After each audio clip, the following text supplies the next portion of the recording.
Hello, everybody. Welcome to another episode of The Raw Men. This is our two dozenth episode. And this is going to be a little different than normal. I'm talking with Madhav Kaushish. Did I say it right? Kaushish. Madhav Kaushish. All right. Now, his situation is very familiar to my own, but strikingly different at the same time. As I understand, he has politicians in his area that are trying to impose the teaching of their scripture as fact, and they want to impose that on public schools. But the interesting side note of that is that it's going on in India. The religion in question is Hindu, and the scriptures they want to teach is the Bhagavad Gita. It's another flavor of creationism, and we're going to be talking about that. Madhav and I met in New York City when I at a meeting for the Center for Inquiry when I came back from the Euro tour. And it's just the things that he was telling me there upon our meeting was the things that prompted me to have him on the show tonight. So welcome, Madhav. And what can you tell us first? So I thought I'd start with telling you a bit about what I do. So I'm part of a group of educators we called Think. That's yeah. I gotta jump in. It's Think, THINQ. And I had meant to say this before, so I apologize. That I looked at the website. It showed that you were a team of educators and educationists with Think, and that Think is a team of educators and educationists committed to critical thinking and skepticism. What is an educationist? So someone who thinks about education and comes up with ideas about education, and an educator, someone who actually goes out and educates. So we try and do both. So the distinction is very fine, but it's just that. Okay. Yeah. All right. So what is it that you do, sir? So our commitment is to a form of education we call inquiry-oriented education. So the goal of this is to develop in students inquiry and critical thinking abilities, along with the questioning and skeptical mindset that goes along with them, rather than getting students to just understand and apply given knowledge claims, as most education systems currently do. In fact, a lot of education systems actually just give students a bunch of information, unconnected information, and not even get them to understand what they're doing. What they have to do with the information. So the core value of this enterprise is based on the premise that it's unethical to make somebody believe what you believe. And we want to give students the ability to evaluate claims other people believe and not accept them as true just because some authority, a teacher, a textbook, whatever, or a religious figure has put it in front of them. Not just a religious figure, a teacher, a textbook, which is talking whether that belief is in fairies or in evolution. They should make up their mind once they're convinced by the arguments for or against. So students, when they leave school, will be bombarded constantly by emotion-filled calls to vote for someone or buy a particular product. Our goal is to give students the ability to evaluate these claims and see through these arguments, which are often shrouded by vague and oftentimes disingenuous use of language and attempts to kind of work on baser emotions. Okay, so what you're saying is that your organization wants to do the exact opposite of what the Texas Board of Education wants to do, in that you want children to actually be able to understand the lessons, and that the lesson plans that you would endorse would not qualify as propaganda, which is what Texas history and science books tend to be.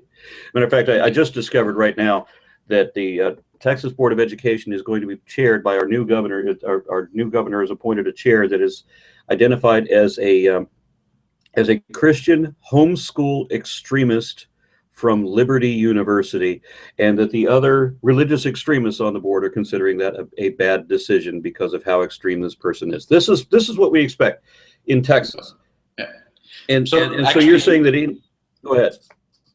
In India, we kind of have had a similar situation a few months ago with the appointment of somebody to the Indian Council for Historical Research.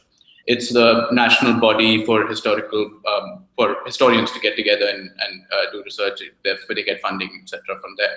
It's a government-aided body. The guy who was put in charge of this institution, the new chairperson of the institution, is not even a professional historian. He is somebody with qualifications, except that he's read ancient scriptures. He's read all the ancient scriptures apparently, and he he bases all his historical research on those scriptures. And in fact, similar to the Texas case, the people who would be on the right of the Indian Council for Historical Research are kind of against this appointment because it makes them look bad in the eyes of other professional historians, because they still do consider themselves historians, while this guy, they don't consider him an historian. Yeah, I see. So I'm trying to figure out how this compares, because we have a number of people that are on our board of education who only homeschool their kids. One of the former members of the board who was only into homeschooling her kids and was also a college dropout with no degrees of her own, yet she's presiding over public education. And she wrote a book to state that that public schools were a tool of the devil, specifically because they didn't endorse religious belief to the exclusion of all else. Well, how does the situation in India compare to that? So there, in a sense, there's I haven't heard that sort of language as yet in terms of it being a tool of the devil, but I heard language similar in the sense as people being portrayed as Marxist or Macaulayites. Macaulay was the British council, the British education, the guy who was in charge of education in India from Britain during the 1800s. And he set up the schooling system in India, which bears a striking resemblance to the schooling system at the time in Britain, and whose goal is basically to create civil servants. And so people are called Macaulayites and Marxists, and also graduates of madrasas. Madrasas are Muslim schools. So any historian who's a researcher, who's a professional historian, and makes any claim that about Hindus doing anything to Muslims in terms of harming Muslims, etc., is called a graduate of a madrasa or a Macaulayite. This goes back to a minister in a government in the early 2000s, Murli Manohar Joshi. Now, what you're talking about right now, we're talking about a comparison at the moment between the Muslims and the Hindus, and we read in the United States that Muslims are soon to become the majority religion in India. Is that correct? No, that's not true. India is to become the largest Muslim country in the next few decades, in the sense that there will be more Muslims in India than in other countries, but not. But at the same time, there's more Muslims in India as there isn't anywhere else. And again, we're talking in the near future. At the same time, there will still be a majority of Hindus. Not just a majority, 80%. Wow. Not even a slight majority. No. Okay. Because all right. Well, see, this is one of the things one of the problems that I have with being an American citizen is all of our resources are questionable, or should be taken as such anyway. All right. So everything that you're telling me about today, we're not talking about anything that the Muslims are doing to the public schools, or the politicians being Islamic. We're only talking about Hindu politicians and Hindu lessons in the classroom. Yeah. There are bad Muslim schools in India which preach a lot of hatred. There are madrasas which do that. But since the majority in the country is Hindu, that's, I think, the more pressing concern for most people, rather than. Now, the last figure I heard on the population of Hindus was, I think, 800 million Hindus. Yeah, it should be around there. Yeah. Okay. All right. Do continue. Yeah. So basically, so what I thought I would do is give a little bit of background to people who don't currently know much about Hindu nationalism. Well, if you're talking to an American audience, yeah. Sure. Yeah. So I also want to separate Hinduism from Hindu nationalism. Hindu nationalism is very closely related to the concept of India, because unlike religions like Christianity and say the US, there's a much stronger correlation between the actual physical landmass and the religion in India, because it's basically just existed here apart from a few things in around the Southeast Asia. So Hindu nationalism is not a new thing. It's at least been around since the early part of the last century. Mahatma Gandhi was killed by a Hindu nationalist right after independence, because he went on a fast to help Muslims who were being killed by Hindus while they were crossing the border to Bangladesh and to Pakistan. He wanted to end the killings which were going on when there was a partition of India into, not Bangladesh at that time, it was East Pakistan. It became Bangladesh much later. So it's not a new thing at all. They were a part of India's independence struggle in a lot of ways, Hindu nationalists. But after Gandhi's death till 1975, after independence in 1975, independence was in 1947. The group was largely a fringe player in Indian politics. At most, I think it got around less than 10% of the vote. Okay, so how do we distinguish for the American audience the difference between Hinduism and Hindu nationalism? Okay, so the difference is that Hinduism is a very, very broad term used in many different ways. Hinduism has 6 traditional schools and 3 non-traditional schools. So out of the 6 traditional schools, 2 actually consider the concept of God unnecessary. So it's not that they even reject God or accept God, they just ignore the concept. Of the remaining 4, 1 does not use God as a basis to justify anything. So God just is there, but it's not a basis for justification for anything. And actually, there's one of the schools. I understand this. If I understand, what you seem to be explaining is that you got 1 or 2 factions of Hinduism that are essentially atheist. So yeah, so these I would consider them atheist, but there is some in one of them at least. There's some sort of Platonic ideal person which you can which exists. Is it something like deism? No. So an ideal. So like Plato had this concept of ideals. So there is an ideal rabbit. There's an ideal table. There's an ideal, and every table around us is just like a bastardization, I guess, of that ideal table. And so similarly, they have a kind of.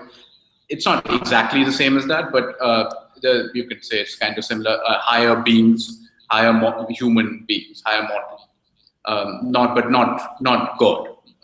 And in fact, that very sect has arguments against God, which are very, very against the existence of a personal creator God, which are very similar to Plato's arguments in his Phaedo, where he talks about that if karma, which is the word to, if karma and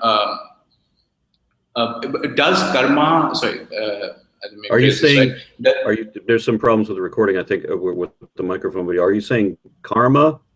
Yeah. So okay, go ahead. Does karma dictate God, or does God dictate karma? This is the question he puts forward, one of the people.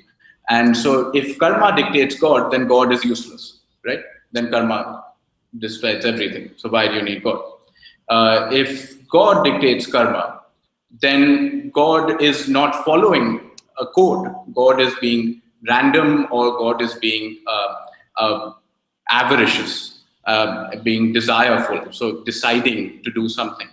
So so the God can't be a good God. It can't be the God which you have in your mind when you are the Abrahamic God. The Abrahamic God has the same problem, because he's at once he's without sin, but then he's also encumbered by vanity, jealousy, vengeance, and wrath, which are one among the 7 deadly sins. So same over here. Go ahead. Yeah. So this is a school within Hinduism, which is accepted within Hinduism, which makes these arguments. And so then, apart from these, there are the non-traditional schools, which are Buddhism, Jainism, and Charvaka. Buddhism, meaning you can argue whether Buddhism is a part of Hinduism or not, but for now, it's part of the broader Hindu tradition. So Buddhism is largely agnostic. I'm talking about the Buddhism of Buddha, not necessarily New Age versions of Buddhism. If you don't mind, I want to mention something about that too, just for clarification. I mean, I have talked to Buddhists who do not believe in a God at all, and I'm not entirely sure most Buddhists only believe in cause and effect. And Siddhartha Gautama famously also said that whether a God exists or not is irrelevant, which would make the agnostic character, if not actually doesn't believe in a God. But then I also have met Buddhists who worship Buddha as a God, and that just seems like a contradiction according to their own teachings. But who am I to say? We see plenty of that in Western religion too. Yeah, so that's why I said Buddhism as Buddha talked about and what it remains from the time, rather than Buddhism which exists today. So actually, and Buddhism is completely for free inquiry. So actually, there's this interesting story in something called the Kalama Sutta.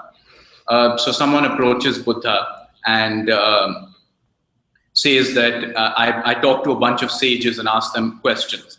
I asked them a question, and all of them told me different things. Which one should I believe? So he then goes to so Buddha says, believe none of them. So then he asks, so then you tell me what to believe. You know everything. You're the Buddha. So so the Buddha's reply to that is that no, I won't tell you what you need to believe. You have to figure it out for yourself. You have to figure out the real answer for yourself. So Buddhism has a tradition. I believe that's connected to my favorite quote from the Buddha, which is, do not believe something simply because it is told to you by another, but believe only what makes sense to yourself. And I think that's actually from the same. That's the actual quote from, not the actual quote, but the translation. Yeah, I wish I could remember the full quotation, because it is a good one, but I didn't know I was going to have to pull that out. The most interesting of the schools is Charvaka, and I think you will really like this one. It's completely materialistic, atheistic, empiricist, and what they said was, I don't think the school actually doesn't exist, and most of the texts are lost. But from what remains, they said inference can never get you to the ultimate truth. No matter how much you observe, you will always have some level of uncertainty. While our inferences are sometimes true, I'm just reading this up, while our inferences are sometimes true and lead to successful action, they're also sometimes wrong and lead to error. We must be skeptics and question what we know by inference. And actually, there's a verse which goes, "There is no other world other than this. There is no heaven and no hell. The realm of Shiva and like regions are invented by stupid imposters." So the realm of Shiva is invented by stupid imposters. And like regions are invented by stupid imposters. This is a verse from one of the remaining texts. So it's this is basically the thing endorsing the philosophy of science, the idea of science as an empiricist thing where you're never going to actually get to the truth, the ultimate truth. There'll be always some doubt. Okay. Yeah. That sounds like something that if you can provide me a link for it, I'd like to include at the bottom of this video. Also, do we have a date for that? When this philosophy was written down? So I'm not certain about that, but I know that the source material was after the first millennium AD. Okay. The remaining source material for this, which was written by someone who was actually not a part of the sect. Okay. But that's the remaining source material. Yeah, we got to get back on track. The difference between the Hindu nationalist and the actual Hindu. So this is an illustration of various sects of Hinduism, while the Hindu nationalists, on the other hand, are in a way Semitized Hindus is what I would call them. Because they kind of accepted a lot of things which Semitic religions kind of agree with. So, such as homosexuality being a problem, such as things such as that. And so some sort of.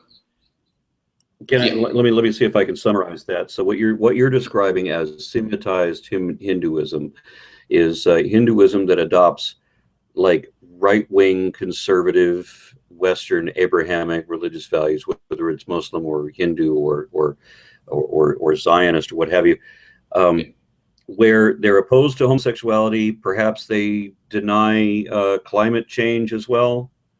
That hasn't really come up. Actually, no. Most of them would be okay with accepting climate change. I don't think that has been a problem so far. But so, and in fact, so in Hindu, there's full of homosexual erotic stuff in the temples which you can visit in Madhya Pradesh, which are there's multiple scenes of men having sex with each other, women having sex with each other.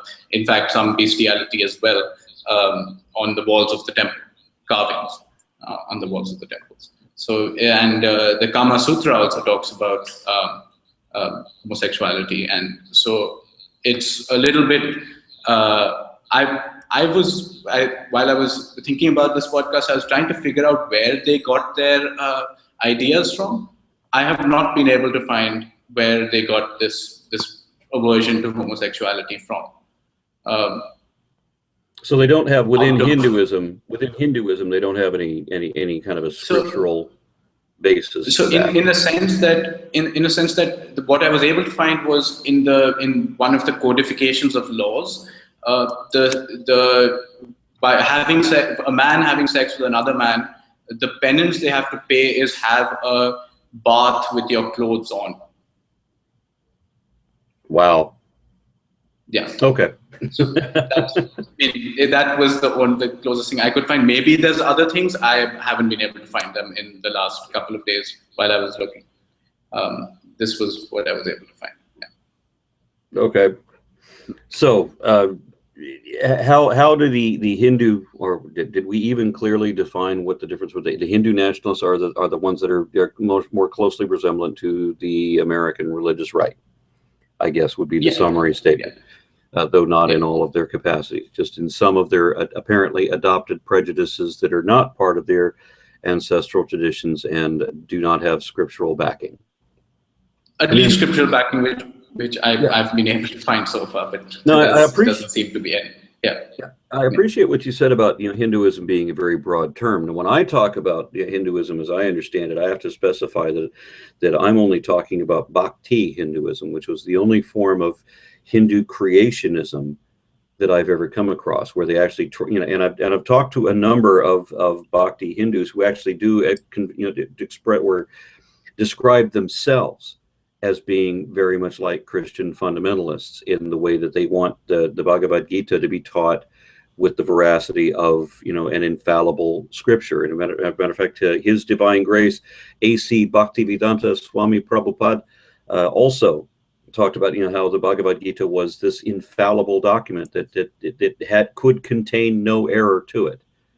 Now, you've got people in your political situation that are overseeing education that are trying to impose this kind of idea in the public schools. I don't think that they are Bhakti followers. But yeah, so there are people who are trying to impose some level of scripture in schools, and being taught as so the Bhagavad Gita being taught as a set of moral values which everybody who reads it has to follow, not as a set of interesting discussions which you can actually read and come up to a conclusion on your own. But we are talking about that there are multiple sects of Hinduism, or groups within Hinduism or schools, as you put it, schools of Hinduism that also accept that the Bhagavad Gita is the absolute truth, and as many of the chapters within the Bhagavad Gita are the knowledge of the absolute truth and so forth. There's several chapters that have that kind of a line to it, but there are. I'm sorry. Go ahead. Yeah. So I haven't actually been able to find any school which says it's the truth, because it's not. So the Bhagavad Gita is largely a discussion between two people, with the third person involved as well. But it's more about, so the question being asked is, should I do my duty or and fight my family, fight against my family and kill my family, or should I or should I not, or should I not start this war and give up and run away and not do for those with no background in it at all, when I read the Bhagavad Gita, I have to tell you that I read the Bhagavad Gita exactly the same way that I first read the Bible. I honestly expected that I was going to get treated to divine wisdom, that there was at least going to be something that I would call wise in that book. And when I started reading, the first descriptions of King Arjuna and the thoughts that are running through his head before Krishna steps in, I really liked him. I mean, I everything that Arjuna said, I could completely side with. There's a man that I admire. I'm going to like this book. And then Krishna stepped in and fucked it all up. That was pretty much the impression that I had. I couldn't believe anything that Krishna was saying, and yet he was depicted in the book as being the wise one. Yeah. So meaning whether you come whichever side you come down on, that both sides were presented, that both arguments were presented, itself is testament to that it's looking for a discussion. It's looking for people to kind of figure out both sides. It's not revelation. It's not. It's a moral fight, largely, right, between two people. Well, it's not a revelation until Krishna shows his divine form, and thus, proves to Arjuna that he's really the creator of the multiverse, and so. Yeah. And I'm sorry, I didn't mean to sidetrack or derail the conversation. Do please go ahead. Quite interesting. In fact, one of the. Should I continue on the sidetrack or move back to? Hold on just a minute. Right. Yeah. All right, go ahead. Yeah, should I continue on the sidetrack or go back to? Okay, so basically, so there's another part of the Mahabharata. Actually, Mahabharata is the broader epic within which the Gita is a part, and so towards the end of the scripture, Bhima is fighting Duryodhan, who's from the other side. So Bhima is Arjun's brother, and he's fighting Duryodhan, who's the bad guy. And Duryodhan Is this the lake god? No. Okay. Duryodhan is a cousin of Arjun, who they're fighting against. So basically, Duryodhan comes So for the final battle, Duryodhana is allowed to pick someone to fight against out of the 5 brothers, and so he picks the strongest. He picked Bhima, and at one point during the fight, Bhima looks like he's going to lose, and Krishna points to him and says, "Go for his legs, go for under his waist." Okay. Let me jump in here, because this is a part I think that I've been looking for a long time, and every time I meet a Hindu, I ask them about this part because I can't find it. I've heard it reported that it was in the Mahabharata, but I've never been able to read it for myself to give a citation. There's a line in there that's very similar to Genesis 32, where Jacob is wrestling God, and God cheats by touching him in the hollow of the thigh, and it seemed like it was exactly this fight from the opposite perspective. Is that the story that you're telling? Yeah, that's the story. So, and even though that's completely against the rules of war in which was set up before the fight, and so he gets him below the waist, and obviously he wins. And so the good guy. So, and even though yeah. So the Pandavas, even though in a lot of ways they have been treated badly, they were cheated against, etc. But it's not clear that which one is actually bad or good in the Mahabharata, which is the interesting part about it. That it's something which can be engaged with and thought about. There's no clarity on who is good and who is bad. Gotcha. Okay, so again, how does this?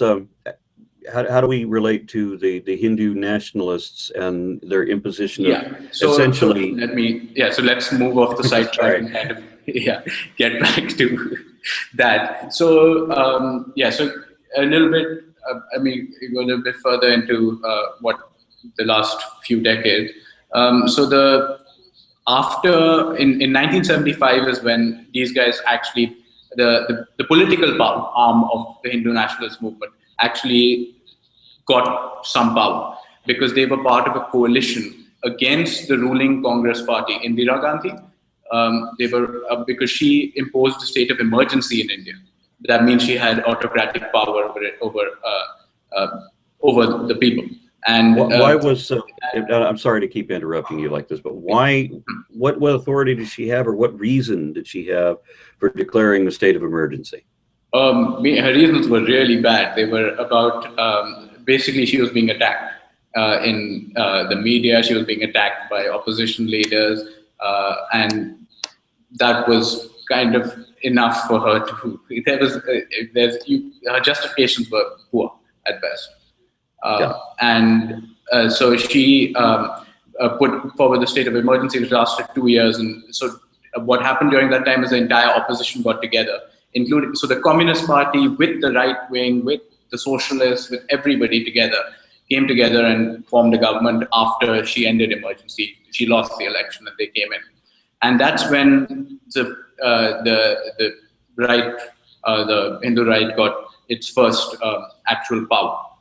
And after that, they saw growth over time till 98, when they was the first time when they were the largest party in the country. They weren't a majority, but they were the largest party. Now, in last year, was the first time they actually got a majority on their own. Initially, the party was called the Jan Sangh. It's been rebranded as the Bharatiya Janata Party. The BJP, as it's usually called. So that's the party in power currently in the center, and actually in 13 states out of 29. But larger than the political movement, this is just the political movement. There's a very strong social movement called the Sangh Parivar. The RSS, which is the most influential group within the Sangh Parivar. Sangh Parivar is a group of it's a family of different social groups, social movements, and the RSS has 50,000 branches across the country. It's a very, very well-run organization in the sense of mobilizing people,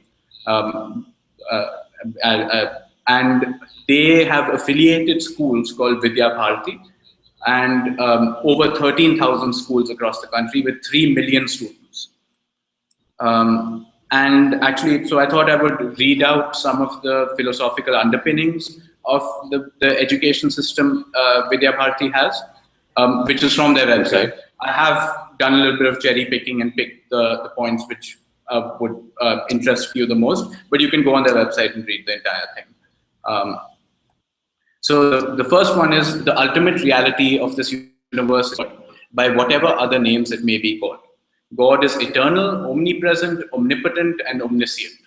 God cannot be seen, but can very well be realized. We should have faith in the greatness of God and seek His grace. That's the first point. So omnipotent, omniscient, omnipresent, which is, I'm sure, as something which you would resonate to. You've seen yourself, and Oh yes. There are very simple arguments which would completely blow that out of water. But as the second one is performance of one's socially prescribed duties without pride or prejudice, attachment or revulsion, but with the intelligence and dedication that is the highest dharma of an individual. Till here, it's okay. Now what comes next is what these duties are is to be determined by the state, the society, or the individual himself. The third one is the divinity in man must be accepted and respected by the state and the society, and they should ensure his autonomy in personal matters subject to the performance of socially prescribed duties by him. And the fourth is an individual must respect and obey the state, which provides him peace and security of life, and man should fulfill his obligations towards the society. So, as you can see, what these four show is a blind acceptance of authority. Right? It's almost like a mafia or Orwellian concept where I give you peace and security and you have to do everything I say. Yeah, and what was this document that you were just? What was this document you were just reading from? So this is from the website of Vidya Bharati, the network of schools affiliated to the RSS, which is one of the organizations. And this is from their website. It says our philosophical thoughts. It's called Philosophical Thoughts. Okay. On their website, you can take. I can give you a link to that. So it's very much a statement of faith. Yeah, very much a statement of faith, and a statement of faith not just in religion but in the state, as some sort of that's what I'm saying, that the close relationship between India and Hinduism is made quite clear by these statements, that this is what they believe, that the close boundedness between their conception of Hinduism and India. Even though the largest landmass India ever, as a united country, ever had was either under the British or under Muslim rule. So I don't know where they get that from. So in the early 2000s, the BJP, which is the Nationalist party, to try to take the agenda in education to the national level. So this was initially just in schools which they were running. Okay, then so it became, let me jump in just a moment again. So you're saying that has a statement of faith that they're teaching both in the religion and the state, not distinguishing between India and Hinduism. They're considering that if you're Indian, you're Hindu, apparently. And it sounds very much like it sounds very much like when they say in Texas. It sounds like when they say in Texas that this is a Christian country and that the founding fathers based the Constitution on the Ten Commandments. It's the same kind of philosophy. And then these people have elevated now to it's not just the schools that they control immediately, not just the religious, especially wanting to teach the religious school lesson across the country. Is that the way? So they wanted to take as much of this to the national level. So they were only in power for 5 years at that point, one term and a little bit more. But so their stated goal was to instill pride in students about the nation, rather than engaging students with evidence and argument. Most of the controversy during that time was regarding history books and deletions of passages. I need you to go back over what you just said because it was a problem with the microphone, at least on my end. They were Okay. trying to instill pride in students, and then I wasn't able to hear what you said after that. Yeah, so pride in students about the nation rather than engaging students with evidence and argument. And at that point, most of the controversy was about the history books and deletions of passages from the books. The government removed passages referring to cows being eaten by early Aryans, even though there is archaeological evidence of charred bones with cuts. There's also textual evidence. One of the Upanishads, which is one of the other scriptures, the non-Vedic scriptures, says that if you wish to have a learned and long-lived son, you have to have beef or veal with rice. Yeah, we had something. Board of Education here in Texas actually made a statement that they didn't want that America had ever done anything wrong, and so what they wanted to do was they eliminated. Well, for one thing, they eliminated mention of slavery. They changed the name of reference the Atlantic slave trade. They changed that to the Atlantic triangular trade. They instead of admitting that the Civil War was fought over slavery, they said that it was actually fought over an issue of states' rights. They came up with excuses to justify the Trail of Tears. They tried to rationalize or justify or minimize or dismiss everything that the United States did that I would think that people should be aware of, because if you know, I mean, the best way to know what your country can do is to know what your country has already done. Yeah. And to be able that it can happen. But these people would rather teach that the United States can go wrong and never has, and that's a dangerous thing to teach people. But we're talking about people that want to teach ideology, and here in Texas, it's the same thing as what you're talking about there. Nationalism is strongly tied to religiosity. Yeah, and actually, closer related to the slavery thing is another part of the books they edited was in relation to ill treatment of lower caste people. So that's very, very closely related to what happens in slavery. What happened with slavery? Yeah. So actually, they ended up losing the elections in 2004 before they could make any more changes. However, so the agenda was to make the curriculum more in line with the RSS schools, and an example of what that would look like is related to where the pulling down of a mosque in Ayodhya in 1992. So just to let you give a little short background about that, in 92, a group of members of various Hindu nationalist groups, led by one of the leaders of the BJP, pulled down a mosque in Ayodhya because their claim was that the mosque was built on the grounds of the birthplace of Lord Ram. And when was this mosque built? In the 1500s. So they pulled down a mosque because on the birthplace of Lord Ram, the mosque was built in the 1500s. That claim is very, very dubious, firstly, that it was the birthplace of anything, because it was, and in the textbooks in these schools, what they say is that an original temple on the site was built by the son of Ram named Kush. It was pulled down by a Greek called Menander. So there were Greeks in India because of Alexander. Alexander came to India, so he left behind some people. So they say it was pulled down by Menander, and then it was rebuilt by another king, Hindu king, Vikramaditya, and was plundered by Mahmud of Ghazni, a Muslim ruler, before Babur, the first Mughal Muslim ruler, pulled it down. This has no evidentiary basis. There's no reason to believe all of this. They just put it forward in their textbooks. And so this was, they didn't manage to get this into the textbook, the national textbooks, but this is there in some of their schools. And our textbooks, for example, also say things like, we have social studies textbooks that say things like that all terrorism comes only from Islam, for example. Okay, that's crazy. Yeah, and not what happened right now in Charleston.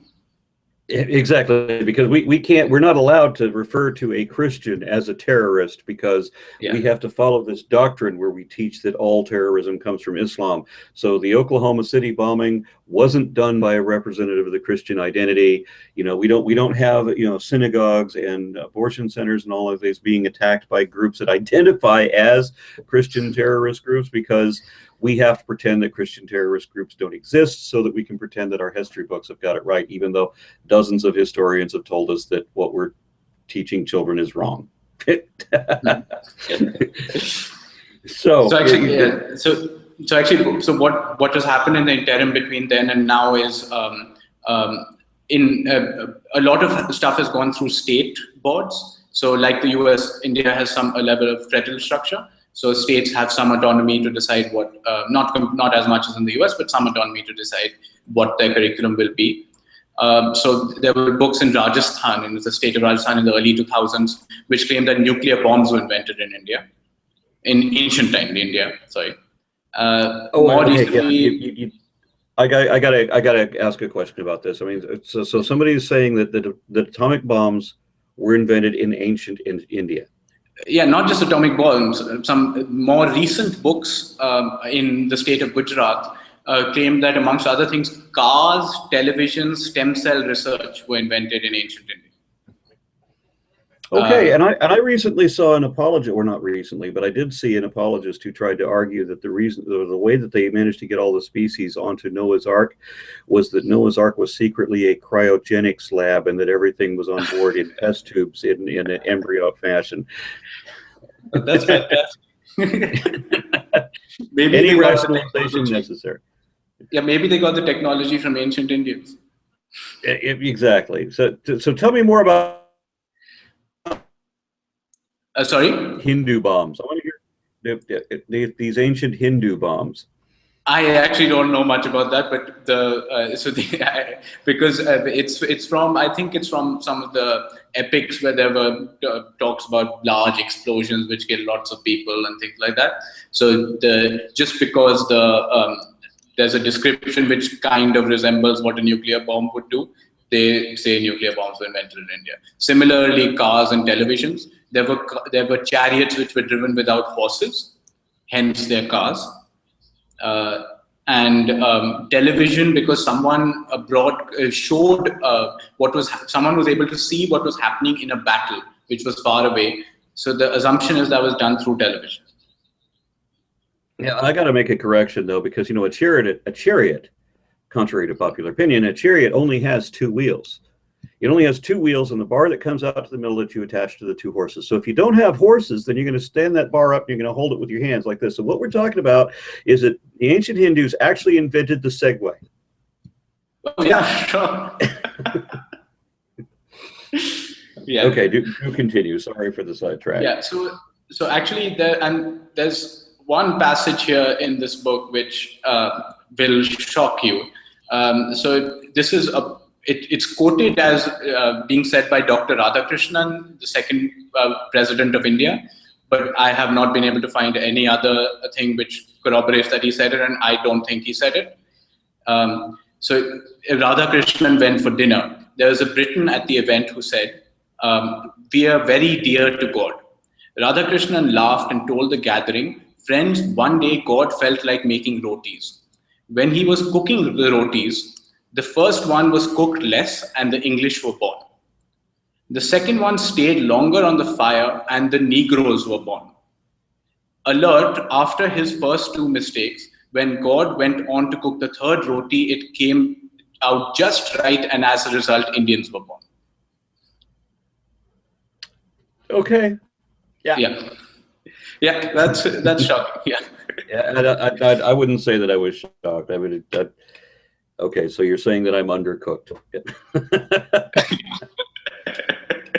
Okay, yeah. Yeah, no, those are quite. So what do you do? What do you do in this situation where you've got these people trying to impose this? Because I mean, here's my situation. I mean, we know what I'm up against, what we're up against in this country with people with ideologues, and it's essentially what you're talking about. We're talking about Hindu ideologues, right? Okay, so what do you do to oppose that? They have the national attention. They have control of the schools. They're teaching things they know are wrong. How do you oppose that? So I guess the only way, what we're trying to do is obviously small steps. I'm not someone who can change the entire thing, but our goal is to actually give students the ability to be able to evaluate claims, and one of the goals. And to be able to evaluate claims, I don't need to use controversial topics. I can give you the ability to evaluate claims such as Newton's laws. I can give you the ability to evaluate claims such as I can give you the ability to evaluate an example. Yeah. On the website for Think, there's a PDF file that talks about comparing reason to blind faith. Yeah. And it was a way that a skeptic would examine, or a rational thinker would examine, the states of matter, solid, liquid, and so forth. Yeah.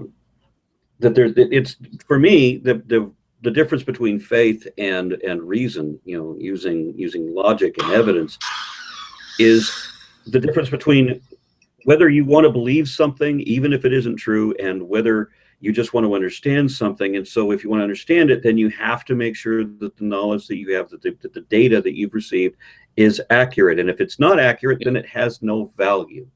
Even if you like believing it, if you realize it's false, well, then that means that your conclusion is false, your understanding is false, so you don't actually understand it, so you need to correct the data.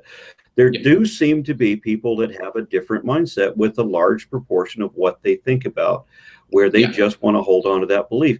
And there are people that will be completely skeptical and analytical and crafty in every other aspect of their lives, except for this one compartment that they maintain for religion. And that's sacred. That's not to be touched or considered or questioned. Yeah, but so consider this faith, but I would hope at least that if I give you the ability to become a high quality critical thinker, and not just that, but get you to engage in discussions on ethics.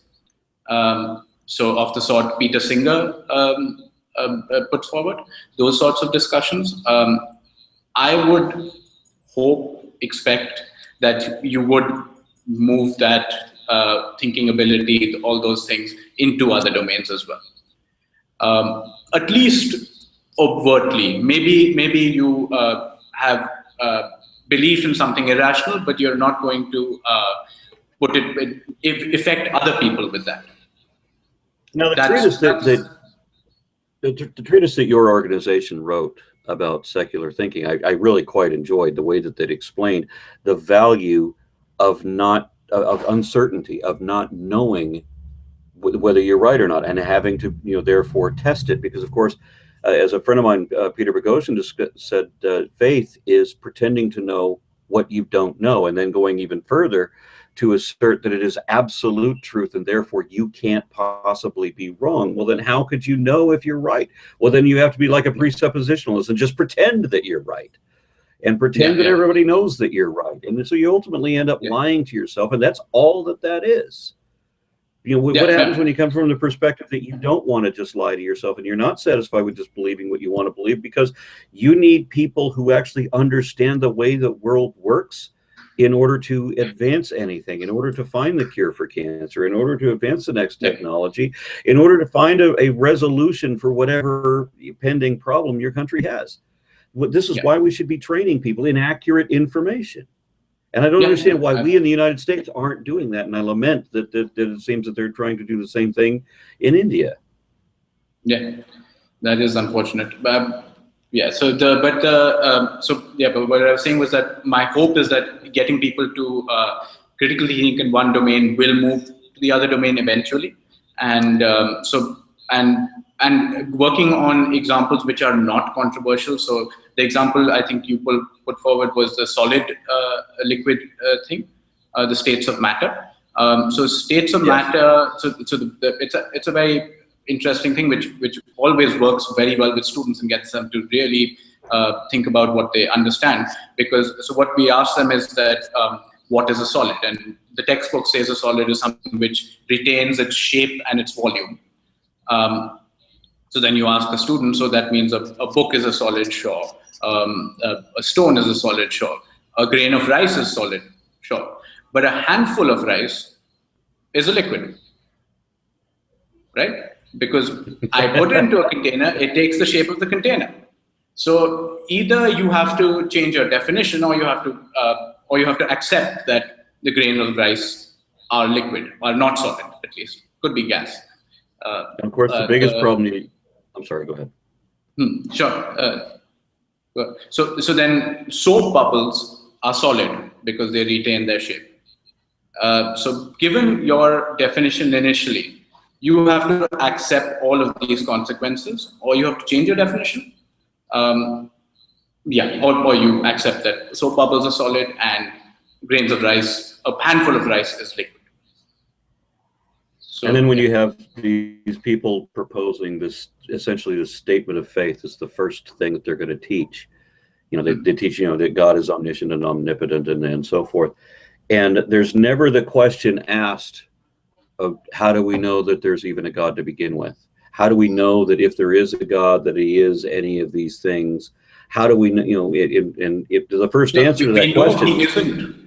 Yeah, we know he isn't those things, because you can't be omnipotent. Can he pick up something, the old one? Can he pick up something which, can he create something which he can't pick up? And Christian apologists have, of course, tried to come up with some kind of limitation on the unlimited, so that they can still exaggerate God in every possible direction, but also have some kind of limitation where he doesn't become a logical quandary to himself. But I mean, still, the first answer to that question is, well, we know God is this because we have the book of magic fables or whatever. And well, how do we know that that's right? Well, we know because the book of magic fables said so, and so forth. It's a disturbing thing when you get to when you've got there's not a reason, and it doesn't have to be a long name game. Well, how do you know that? How do you know that? It only takes a couple of steps, and then you're done. And then when you don't have a reason to justify your position, then they switch to violence when it is an a priori position that must not be questioned, and there you are questioning it. If there's no answer, then we have to impose laws of heresy. Or an example of that in India is, over the last 2 or 3 years, two skeptics, people who were trying to stop people from doing magic, meaning like passing off magic as truth, were shot in Bombay and died. One of them, Dabolkar, was trying to get a bill passed in the state assembly, banning this sort of bad quote pseudo-science magic being practiced by people who are charging money for it. And he was shot. And actually, him being shot actually made the bill pass, which is one positive, I guess. But then last year, a member of the Communist Party in once again in Maharashtra, in Pune, the state of Maharashtra, he was shot for similar things, for standing up for against these sorts of irrationalities. Does everybody have guns in India? No, guns are less than the US, but it's not like you can't get hold of a gun if you want to. I mean, there's a black market. Okay. Now, see, I had seen an Indian skeptic almost 20 years ago. I think it was 15 years ago. There was this brilliant Indian skeptic who went up against a tantric magician, and it was a 3-hour live telecast where this tantric magician was insisting that he could kill this guy on live TV using his magic. And so you have this leader of an Indian skeptic community standing there having the spells cast on him, and then of course the magician has to come up with some lame excuse for why it wouldn't work. It could never be that that magic doesn't work. It could never be that he doesn't really have these powers, even though he utterly failed in his demonstration. I thought that India was going to go upward from there, and that they were already on their way. And now you're saying that, you know, that people like this guy can be shot for presenting this idea. Yeah, and yeah, it's happened twice now in the recent past. And so that's very disturbing news. Yeah. And I wish I didn't have to end on that note, but I do. It's an hour show before we are. If you tuned in looking for Mark Nebo, he extends his apologies, but could not make the show tonight. I will attempt to continue the hangout afterward, although I don't know what is all involved in that, because Mark pushes all the buttons for this show in the back room. So I'm going to close it out, and once again, send me emails or whatever for the guests that you would like to see. Of course, the motive of the show, or the motto, would be that anybody can complain, and everybody does, and anybody can shoot down any solution that anyone suggests. But I want to talk to the people who are actually doing something, taking action, and who might actually make a difference. All right. Thank you, and good night.